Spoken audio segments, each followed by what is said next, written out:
ती शांतपणे चालत असते.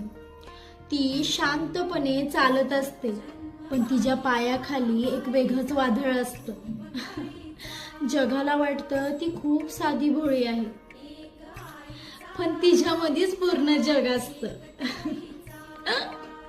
कधी आई बनून, कधी बायको बनून, कधी प्रियसी बनून, कधी मैत्रीण बनून, तर कधी बहीण बनून. डोक्यावरनं मायेने हात फिरवत असते.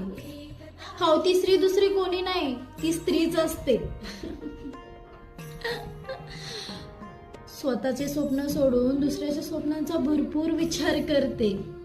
स्वतःची स्वप्न सोडून दुसऱ्याच्या स्वप्नांचा भरपूर विचार करते. अहो, ती तिसरी दुसरी कोणी नाही, ती स्त्रीच असते.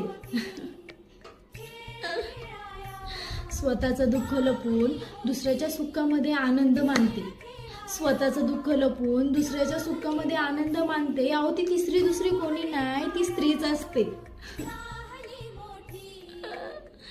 जगावं तर तिच्यासारखं, मरावं तर तिच्यासारखं, राहावं तर तिच्यासारखं. अहो, ती तिसरी दुसरी कोणी नाही, ती स्त्रीच असते. ती स्त्रीच असते. बरोबर ना?